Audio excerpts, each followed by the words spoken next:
Newcastle are winning.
Wasn't concentrating, which is a problem.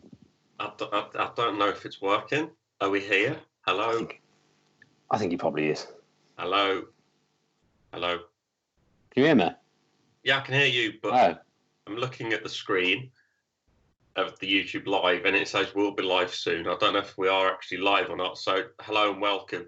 If you are actually, oh, there we go. We are live. That's fine. Yeah, that's weird. Now we can see us both. That's fine. So we are both live now.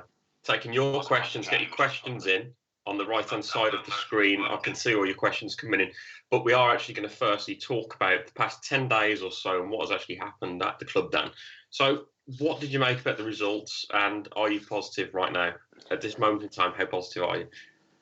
I'm not as positive as I was, because obviously the last 10 days or so hasn't been great. And the fact that we played 3 games and we won 0 of them, and obviously we should have beat Forest.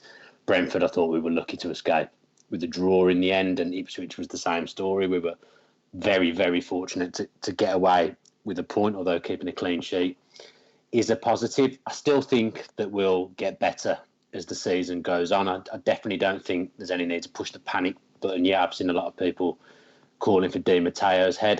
To be honest, I think that's the last thing we need, because I think we need some stability, and you've got to give him time. I mean, he's only just managed to get the whole squad together that he wanted with the deadline day not that far gone, so we've got to give him a bit of time to work with his team now. I think we will come good, and we just got to stick with it. I mean, in the main, I think we can say we've probably been worth more points than we've got, and the players have put in a lot of effort. It's not like last season where we're watching players visibly not care, visibly not put the effort in. The players are putting it in, so we've got to stick with them and get behind them, especially this weekend as we've got such a massive game against Newcastle. I agree. I think that, to be fair, though, it's not a bad point. It's not the worst point in the world. And in fairness, anything is an improvement on what we saw last season. So perhaps fans need to remember where we've actually come from. The fact that we've had this bad season last season, on the back of multiple bad seasons. So to go into this championship season and sort of kickstart straight away, I think that was never going to be the case. And I think it was Watford a few years ago. It might have been Burnley actually last season, where they didn't actually kick on until Christmas, when they were mid-table up to like Christmas, and then they kicked on. So I think there's a long way to go. And I think it's too early to be talking about saying about Di Matteo and all that sort of stuff, especially when people are suggesting Tim Sherwood, which I really don't want. No, I don't think. I like Tim Sherwood, to be honest. I like his character, but he's a bit of a joker, and he's not the answer to get Aston Villa into the Premier League. Some will say Di Matteo might not be, but I'm still pretty convinced that between Di Matteo and Clark, that they know what they're doing, and that we won't end the season where we are now. I think we'll be a lot higher. We just need to get a run of games, a run of wins together. I think once we do that, we'll be okay, and I think that will happen. I'm hopeful anyway. And so, what do you expect from the Newcastle game? Well, I'm on holiday, so usually when I'm not there, they manage to put in a performance and get 3 points whenever I'm away. So I'm hopeful that we can do something, but it's not the ideal game for us to have. I mean, obviously we're unbeaten at home so far, although we've only won once. We are actually unbeaten at Villa Park, which has been unheard of in recent years. I mean, I say a draw is probably the most likely result, looking at how we've been playing. They're coming off the back of a pretty bad defeat to Wolves at home, but they will be up for this. I mean, Newcastle fans will be bang up for it as well. They obviously hate us for whatever reason at the moment, so we will definitely need to match Newcastle's intensity. And I'm pretty confident if we play like we did against Forest, we will beat most teams with a little bit of luck. So hopefully if we put in a performance like that, rather than the performance we put in against Brentford, we can beat them. Because let's face it, we all like beating Newcastle at the moment now. I enjoy it, and I think that I'm still confident, and I think it might be the turning point. I think I can't remember. I think it was Lee Hendry who was on the Football League show the weekend. And he said that point against it could be the turning point in our season. And I am inclined to agree with him. And I think he spoke a lot of sense, but everything else to do with Villa. If you want to go and watch the back, go and have a watch back at Lee Hendry on the Football League show. He said some good points, actually. Yeah, he did. Yeah. So we've got a load of questions coming in. I feel like we should get started because we are half an hour behind schedule at the moment. We do apologise for technical difficulties, so we'll get into them. The first one that I've actually seen pop up through YouTube, we have got some on Twitter as well, so you can tweet us at @TheVilliby_, or I can see all the questions on YouTube on the right-hand side. First one's from Oliver Beasley. So, do you think Kodjo is a very similar playing style to Benteke? I don't think he does. I think there's a lot more there as a player. Like, he goes to hunt for the ball. Benteke, a bit more lazy. I think they're different. I think they're both good strikers. I mean, Benteke would absolutely tear up this league, and I think Kodjo, to be fair to him, he looks hungry, he looks lively. I think he's a bit more maybe direct in his running than Benteke was. Obviously, Benteke is more of an aerial threat, but I mean, I'm encouraged by Kodjo, and hopefully Kodjo can be our talisman like Christian Benteke was for a few years. But I don't really think that they're similar players, but I'll be happy if Kodjo scores a similar amount of goals. I agree. I think there's a lot there from Codger. I think he's our best player. Obviously, I went to the Brentford game last week, and he was our best player by a long shot. I mean, what was a really poor performance? And I think it was the similar case at the weekend. I think when I've looked at stats, obviously you can't read too much into stats, but he's our best player statistically already this season. So, next question is, are we going to get promoted? Yes. Yes. Okay. Another question yet. This one's a real interesting one from the real villain. Who's going to win at Villa Park? Dan or Matt? So, if you didn't know already, me and Dan are going against each other in a game, 11v11 at Villa Park on the 30th of September. You've got until less than 24 hours now, 20 videos to say what you want to play at Villa Park. So, Dan, who's going to win? Stupid question, really, isn't it? I'm going to say me. Well, if we're going off past challenges, then obviously I will be the clear favourite because obviously I've taken you to the cleaners in the quiz, and I think you're half my age. Did you just say? Nearly. I don't think so. Oh, you're not 15, Matt. Well, I've got more fitness about me. I'm in training. Experience counts for a lot as well. I see myself as a Tommy Elphick figure. For my side, I'm going to play centre back. I'm going to lead from the back, try and direct people, orchestrate people, and I'm usually a goalkeeper, but I've decided to come out of outfield retirement for such a special occasion at Villa Park, and I'm looking forward to playing and meeting some of our subscribers who contribute a lot to the channel. I agree. Can't wait for that day. It's going to be huge for the channel. Lots of content will come for that. You've got till tomorrow evening to send in your videos of why you want to play at Villa Park to thevillaview@gmail.com. We'll get that in the description on the side or the comments bar so you can enter in. You must be over the age of 18 to enter. We've had a lot of entries already, so get your entries in. Me and Dan tomorrow night will sit through every single video and decide on the amount of players that we're going to take. So are you allowed to play? You just said you were half my age, so if you're half my age, you won't be able to play. Ruled yourself out. You know what I mean? Okay. If anything, you'd win if I wasn't there. So that's the only way you win. That's the only way you win. So I don't know what that means. The question is from Louis Villa fan. You reckon Russian Hepburn Murphy deserves a chance on the bench versus Newcastle? I 100% think so. If we've had Libor Kozak on the bench, where's Russian Hepburn Murphy? I think the problem for Hepburn Murphy is that he's playing in a position where we're pretty well stocked. If he was a central midfielder, busting a gut in the reserves, doing very well in the reserves, and I'd say he's a certainty for a call up. But I don't see how he's going to get in. I mean, I think his best hope is come Christmas at the African Cup of Nations when a few players disappear.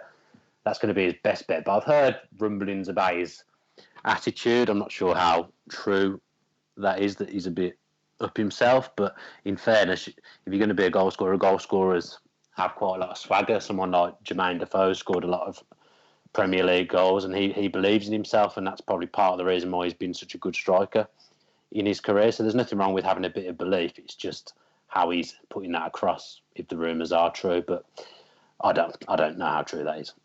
How about Jordan Lyden, though? To me, why isn't he playing? We mentioned this off air when we was going through all the technical difficulties, but why isn't Jordan Lyden being given a chance in that midfield? Don't think he's injured, is he? And he signed a new deal today.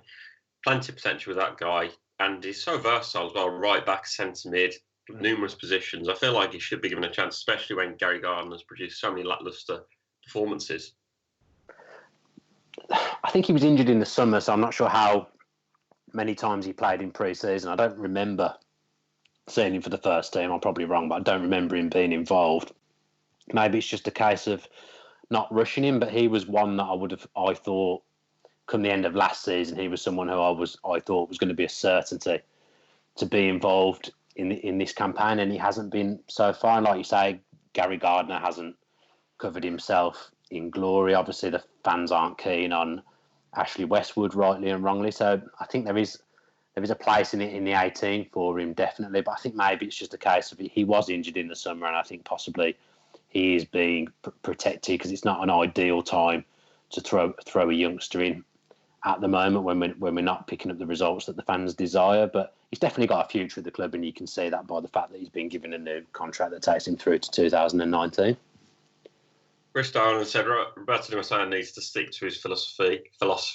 He was far too negative against Ipswich. I think we both agree with that, Chris. Yeah. He was far too negative with his selection. With that 5 at the back, that sort of threw me, I admit. And along those lines, Dom said Westwood or Tishibola. I assume it means alongside Jedinak. If you do go with the 2.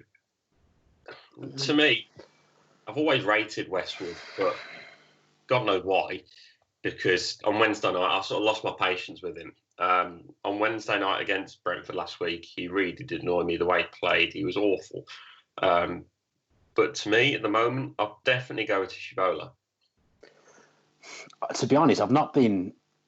I know it's early days, he's only played a couple of games. I've not been overly impressed with Jedinak so far, in all honesty. I thought he was okay in the first half against Brentford, but he looks like he's struggling to get round the pitch a bit to me. I think the problem with a lot of our midfielders is, and it's not ideal for central midfielders, is that they seem to struggle in a 2 and all look better in a 3. I think Tishibola's the first central midfielder name on the team sheet for me, because he's definitely got something about him. He looks a player. He can carry the ball. He's athletic. He gets around. He's a good size, so he can kind of do a bit of everything. But he'd be the first name on the team sheet for me, with possibly Jedinak and Westwood rotating. But there is something to be said for playing all 3 of them, in all honesty, because there are times in the second half of games where we do always seem to tire and we do seem to get overrun, which is worrying. I don't know. We've been using that excuse now for a few years, but I completely get why people don't rate Westwood. I do think he's hard done by. I do think there's a lot of things he does well that people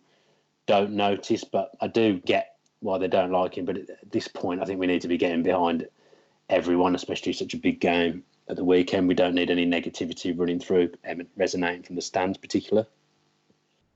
I agree. I think whatever we go with, we've got to support the team with whatever line we go with. An interesting question along those lines of supporting the team is George 57 said, do you think our home attendances will keep on decreasing? My view on this is the fact that the home attendances have been the way they are because the games have been on Sky. We've had so many games on Sky so far, it does ruin the attendance because let's face it, if you're not, I'm not going to call you an armchair fan, but if you're a fan, say such as myself, that can't make every game for obvious reasons, you go and buy your tickets for whatever games that you can make. In my case, because I'm in Nottingham, so on and so forth, in cases of other people. So if a game's on Sky, you choose to go and buy a ticket for a game that isn't on Sky, if you get what I mean, Dan. And I think that's the main reason why we've seen that the attendances drop because of the game against Brentford. I think that was just because it's a midweek game against Brentford and people don't want that. It's not a glam tie. And game against Nottingham Forest, that was fairly low for a game against Nottingham Forest, but because it was a Sunday afternoon, Sky Sports, it was fairly low. So what do you make about the attendance situation? I don't know if you agree with me that it's all to do with the fact that the games are on Sky and people can't be able to go and watch it. I think there's a few different things. I mean, I think if results get better, attendances will obviously pick up. If we'd have beat Forest on the Sunday, you'd have seen more people there. Against Brentford on the Wednesday, it was the same when we beat Rotherham. I think the attendance probably picked up against Huddersfield on the Tuesday because we were coming off the back of a good win. I think inevitably it will be pretty full on Saturday, even though it's on Sky, just because it's against Newcastle. But I think kick-off times play a factor as well. I mean, I don't know how many home games we've had at 3 o'clock on a Saturday so far. Is it 1? 1.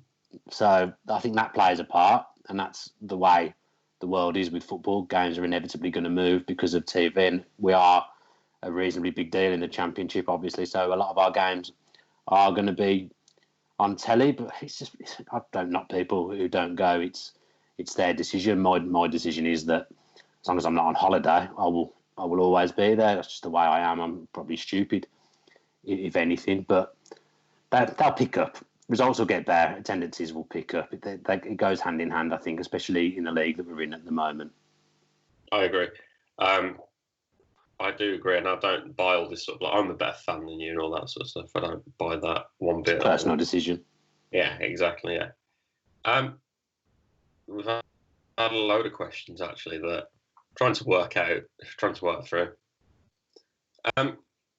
Somebody said the sound's gone. Good stuff. I don't think the sound's gone. I can hear you fine. I'm sure we'd have found out. Someone would have Dan Rolinson would have told us if it weren't working. Yeah. Hopefully. Yeah. If we can find out, just double check it's not. Best option for right back, no delay take for the season, 100% Leandro Bacuna. Yep. Alan Wilson, forget that. Nope. Never. Emmett Floyd said, drop Ayew for Adoma now that he's fit. Ayew isn't a wide player and isn't producing good performances. That links in with another question I've just seen. Someone asked, what's his best position? So, to me, yes, I'd drop Ayew at the moment. As bad as it may sound, I think he gets a lot frustrated with himself. And he gets frustrated with people around us. And at the moment, not ideal, maybe. I think there's going to be an element of rotation, especially with all the attacking players that we do have. I feel a bit sorry for Ayew because I think people take the look on his face to mean that he doesn't put the effort in, which isn't true. I mean, if he wasn't putting in the work, the fitness staff, the analytical staff, they would know he wouldn't be getting picked. He does more running than most for me. It's just not happening for him at the moment in front of goal. I think he's taking too many touches. He's perhaps guilty of trying a little too hard. I mean, if you'd have told fans last season that Ayew would stick with us in the Championship, they'd have been delighted, and I still think he'll have a major say in what happens to Aston Villa this season. Maybe he does need taken out for a couple of games with Adoma being fit again, but we've already seen we'll pick up injuries, we'll pick up suspensions. We will need these kind of options available, and Ayew will be a very valuable player for us this season. Do you think that Rudy Gestede is better leading the line or coming on as an impact sub? To me, I think he's better as an impact sub, personally. I think it looks that way at the moment, having seen him come on against Forest and look like a top-quality forward in this league, and then starting the game against Brentford, and other than putting a header that perhaps he should have hit the target with just wide, he was pretty ineffective. Yeah, he should have done better with that as well, but he's not a natural player with the ball at his feet. I think one thing is for sure, we've definitely been servicing him a bit better in this league than we did in the Premier League. I mean, I was very vocal in criticism against Gestede last season. I think at one point I even said he's the worst striker I've seen at Villa, which I stand by because I thought last season he wasn't very good, but he's changed my opinion on him this season in this league. He does look like a threat, and I would expect to see him start some games and sit on the bench for a lot of games as well. I think I'd like to see Codger leading the line rather than playing right midfield and Gestede as an impact sub at the moment, and then we'll have McCormack playing off Codger, which I think is our best combination as a front two/one behind the other at the moment. We're going to do 4 more questions, and then we're going to talk more about next Friday because I feel like people need to know a little bit more information about what's going on there. So 4 more questions. The first one is off Twitter. Why is Jed Steer not on the bench? I like Bunn, but he's hopeless. It's an inquest for me because I agree there with Sam Clark because Mark Bunn, yeah, he's not the greatest, but Jed Steer last season was well rated at Huddersfield Town. I don't think he made too many errors at all. So surely he's better competition perhaps than Mark Bunn.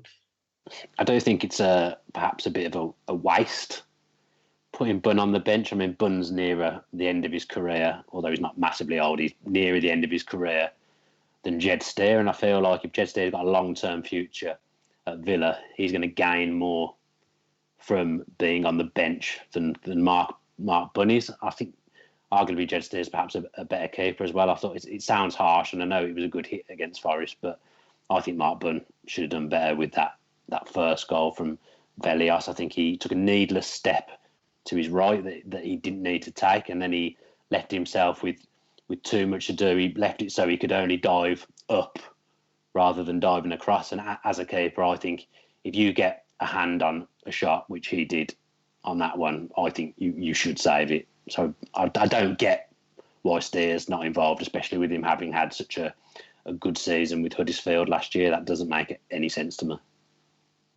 Yeah, I agree. I think that he should have been pushing, and potentially he should be your number 1 right now. I like Elena. You could argue it. It wouldn't be a ridiculous thing to say.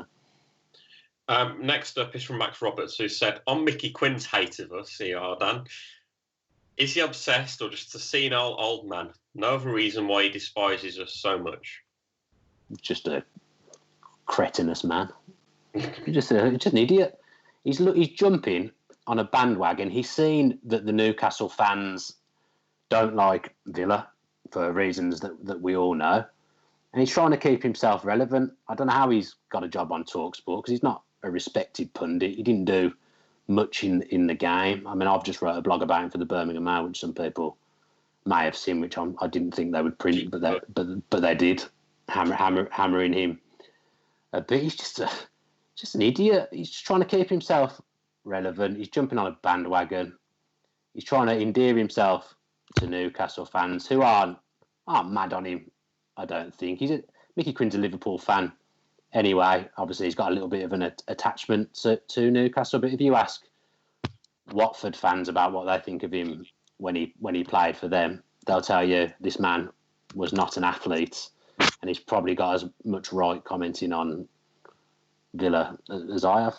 In all honesty, I don't think he's a respected pundit. You'd never see him on Match of the Day or working for Sky. I just think he's lost the plot, and I got blocked for a simple response on Twitter. I wasn't personal, which is the reason he gave for blocking all Villa fans. I've probably gone a bit more personal now since I've been blocked. But the guy's an idiot. I think we can all agree on that. Yeah. What are your thoughts on Elphick so far? I thought he started well.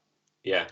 He's perhaps not been as great the last few games. I mean, obviously he's contributed to a clean sheet against Ipswich, but he's still the right man to be playing central defence for Villa, and he's definitely the right man to be captain. I think they're all just a bit low at the moment. I think they're struggling, and we just need one result to turn this round. And like with a lot of players, you will see the best of him once we manage to pull a win out. I think we may well go on a run. I think we may well hit someone for 5 or 6 as well, but I don't think it will be Saturday.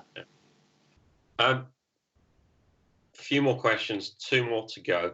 James Payne, you said about Richards at right back. We discussed right backs a little earlier on. We both said Bakuna if you want to avoid having to skip backwards. Simon Lyons has said, interestingly, Jordan Marvey, Ali Sissoko left back. Another interesting one, I think. Ali Sissoko has been good for us so far this season. I think so. I see no reason to drop him at this moment in time. And I think definitely against Newcastle, we can't afford to play Jordan Marvey. I think if you're going to play 5 at the back with wing backs, then Amavi and Bakuna are ideal, as we saw with them getting picked on Saturday. But I think if we're playing 4 at the back and we're playing Grealish on the left, if you've got Amavi bombing up the touchline, his positioning isn't perhaps what it should be at times as well. He's a young guy still. I think Sissoko just offers you good protection in defence. He's good at the back stick when crosses come in because he's a big lad.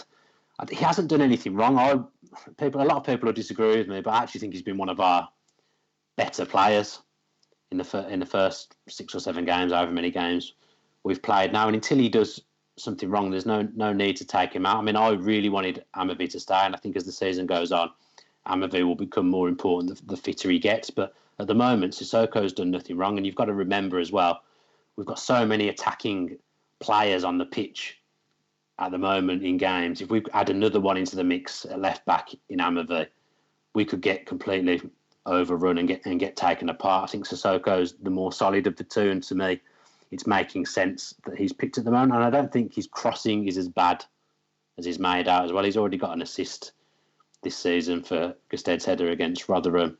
I think he's more than adequate in the Championship, and I don't agree with people who are saying he needs to come out at the moment. Yeah, I agree. What was that? That was a bit weird. Somebody said, who's an idiot? Kieran Clark. Yep. Although okay. I'm not bitter about that at all. This is a really good question, actually, to end on here, from Lewis Walker, who says, with Alan Shearer getting a statue for Newcastle, which villain would you give a statue outside Villa Park? That's actually the best question I think we've had in a long time. Dan, who would you have a statue of? There's a few candidates, but I think I'd go with what's happened with Sid Cowan's leaving after all the service he's given to Villa as a coach, as an assistant, as a youth team coach, as a player. I think he had 3 spells with us. I think he shows what it means to play for Aston Villa, and like he's kind of been man and boy at the club. I mean, his son is still registered playing with us as well. Alone, I think the fact that he's done so much for the club, he kind of embodies Aston Villa. I know Paul Merson says that Sid Cowans is the best player that Villa have ever had. I mean, he's won the European Cup with Villa, so I think I'd be inclined to say Sid Cowans, although personally everyone knows how much I love Ian Taylor, so him as well. And obviously there's Paul McGrath, but I think Sid Cowans is the one that stands out for me after everything he's done for the club. I think Sid Cowans, yeah, I agree to that. Definitely a shout would be, somebody said Tony Morley for a statue. There's numerous people you could give it to. Peter With, numerous people, I think, that could be attention for that. You could chuck a load of names at it. But I think maybe we might have seen of a statue eventually. I wouldn't know where, but potentially somewhere. I'd like to see this new statue. It's a good question. I think that's something we should open up onto Twitter for people to have a vote on, or to tweet in to the Villaview _ask. So finally, questions are over for now, for today. We're going to talk about what is happening on Friday the 30th of September, apart from Dan Bodell coming back from Morocco at a very early hour of the day. Pray for no flight delays. Everyone pray for me. If I end up missing this game because of dodgy Ryanair, I'm going to be furious. Okay, so basically, we're going to be playing at Villa Park, me versus Dan, and basically, we're going to be playing against each other at Villa Park with a team of 11 men each, and essentially, you're going to get a few minutes potentially on the pitch, or you could get, we're not guaranteeing you a full game, essentially. We'll guarantee you some minutes on the pitch in a full Villa kit that will be provided, a new kit as well, and you're going to get to walk out onto the pitch, you could potentially be playing on the pitch, and to help Villa with something they are doing. You might just be thinking, why is the Villaview getting involved with that? The simple reason is the Villaview will actually be filming footage on the day, and we're going to film footage in the run-up to that, and basically it's going to be our own little mini-series of us playing at Villa Park, me versus Dan, 2 different teams, obviously 2 different kits. We're going to see how it goes. It's going to be really good fun between us, and you can still enter, and I believe Dan's going to tell me now how you can enter. Me? Yeah, on the spot. All right, cheers. You just got to basically send in a video and sell us on why we should pick you, why it would mean so much to you. Obviously, it means a lot to all Villa fans, but we're looking for some unique stuff. And personally, I'd like to see some football ability on these videos, because it's a bit of a trip into the unknown. I mean, I'm not the greatest, so we could certainly do with some players on my team, as Matt's alluded to. I'm 31 now. Legs aren't what they used to be. I've spent a lot of time in goal, but I do want to play outfield because that was my dream as a kid. It's nobody's dream to go in goal at Villa Park, really. It's everyone's dream to play outfield. But I just want some good lads. I want some good lads on the team, a mixture of youth and experience. That's what I'm looking for. Where are you playing, by the way? What position? I don't know. I'm yet to reveal that. That will be top secret information, which will be revealed in the first video of this series. Play up front so I can mark you out the game. Well, you'll find out tomorrow when we do film the video that will be out later on this week, where we do decide on the teams for that day. Must point out, it is over the age of 18 to enter that. It will be a series. If you watched the Wembley Cup a few months ago, it will be doing something similar to that, hopefully, in different ways, but obviously our own unique spin on it. So make sure you're entering the Villaview at gmail.com. All the details will be below on how you can enter that competition. You've got less than 24 hours now to enter. 57 of you are watching right now.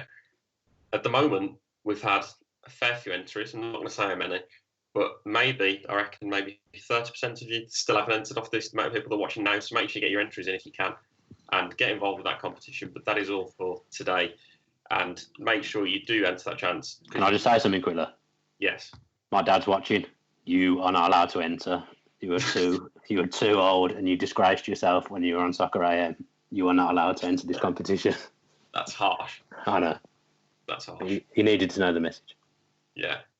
Right then. Right, we're going to head off now.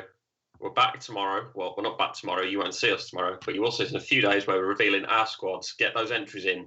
Squads will be decided tomorrow night. Closing date is tomorrow night at 5 o'clock. Get those entries in. Final few hours to go. Like this video if you enjoyed the video. I hope you enjoyed the new format. Sorry for the technical difficulties, but we'll be back very soon again with more videos for you. comment below, like the videos, and subscribe with post notifications on.